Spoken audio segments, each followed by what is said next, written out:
میرے پیارے پیارے عزیز دوستو، محترم سامعین اکرام، السلام علیکم ورحمۃ اللہ وبرکاتہ۔ دوستو، آج کی اس ویڈیو میں ہم بات کرنے والے ہیں جو شخص غیبت کرتا ہے اس کے لیے کیا حکم ہے۔ تو دوستو، آپ لوگ نماز ضرور پڑھا کریں اور اللہ رب العزت سے خوب دل لگا کر دعا کرا کریں۔ دوستو، اب چلیے ویڈیو کو شروع کرتے ہیں۔ نبی کریم صلی اللہ تعالی علیہ وسلم نے فرمایا، اپنے آپ کو غیبت سے بچاؤ، کیونکہ غیبت زنا سے بدتر ہے، کیونکہ زانی گناہ کے بعد توبہ کرتا ہے تو اللہ رب العزت قبول کر لیتا ہے، مگر غیبت کا گناہ اس وقت تک معاف نہیں ہوتا جب تک کہ جس کی غیبت کی جائے وہ معاف نہ کر دے۔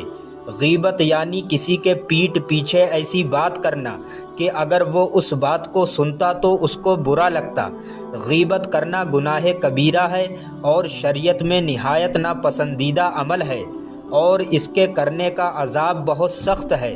کیا تم میں سے کوئی پسند کرے گا کہ اپنے مردہ بھائی کا گوشت کھائے؟ نہیں نا۔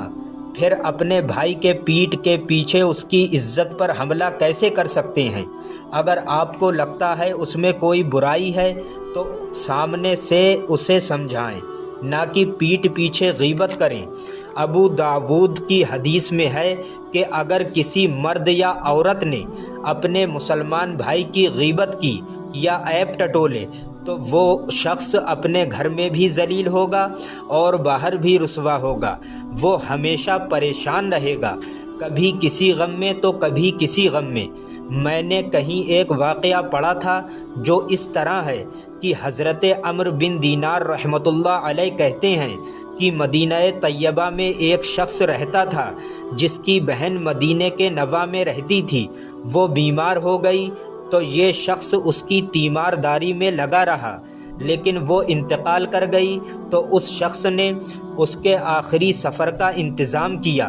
آخر جب اسے دفن کر کے واپس آیا تو اسے یاد آیا کہ وہ رقم کی ایک تھیلی قبر میں بھول آیا ہے۔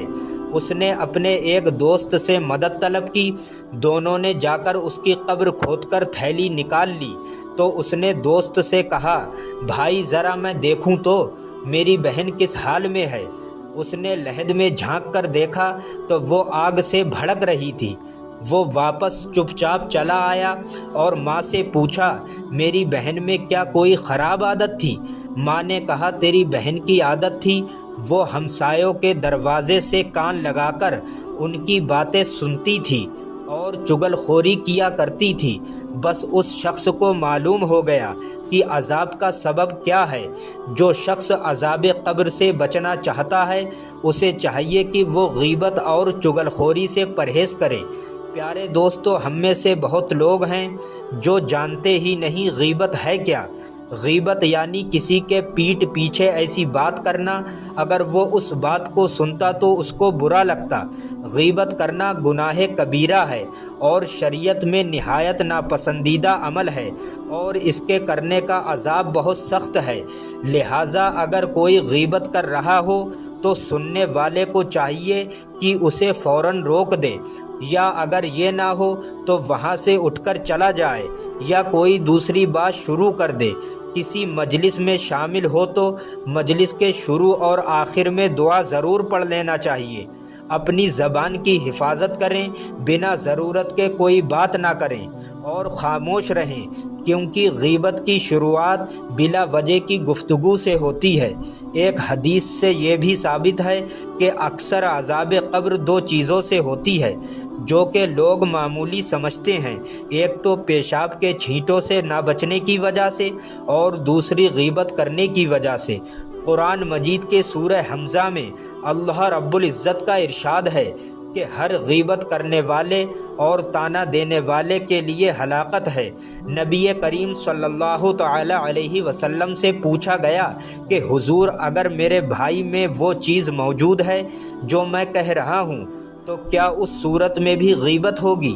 آپ نے فرمایا، اگر اس میں وہ برائی ہے جو تم بول رہے ہو تو یہ غیبت کی، اور اگر نہیں ہے پھر بھی تم بول رہے ہو تو تم نے بہتان لگایا۔ ایک چھوٹے قد کی عورت کسی کام کے لیے نبی کریم صلی اللہ تعالی علیہ وسلم کی خدمت میں حاضر ہوئی۔ جب وہ عورت واپس چلی گئی تو حضرت عائشہ رضی اللہ تعالی عنہا نے اشارے سے کہا، اس کا قد کتنا چھوٹا تھا؟ آپ نے فرمایا، عائشہ تم نے اس کی غیبت کی ہے۔ تو سوچئے، ہاتھ کے اشارے سے بھی کسی کی غیبت کرنا گناہ ہے، اور غیبت کرنا گناہ کبیرہ ہے۔ دوستو، اللہ رب العزت سے دعا ہے کہ اللہ رب العزت ہم سب کو غیبت جیسے بڑے گناہ سے بچائے، اور کوشش کریں اس سے ہم خود بھی بچیں۔ دوستو، مجھے امید ہے آپ سے میرا یہ ویڈیو آپ کو ضرور پسند آیا ہوگا۔ اگر پسند آیا ہو یا اچھا لگا ہو تو میرے اس ویڈیو کو دل سے لائک کریں، اور ثواب کی نیت سے زیادہ اپنے کچھ قریبی دوستوں میں شیئر کریں، اور ہمارا چینل شفا وظیفہ 786 کو سبسکرائب کریں۔ ملتے ہیں ایک اور ویڈیو کے ساتھ۔ السلام علیکم ورحمۃ اللہ وبرکاتہ۔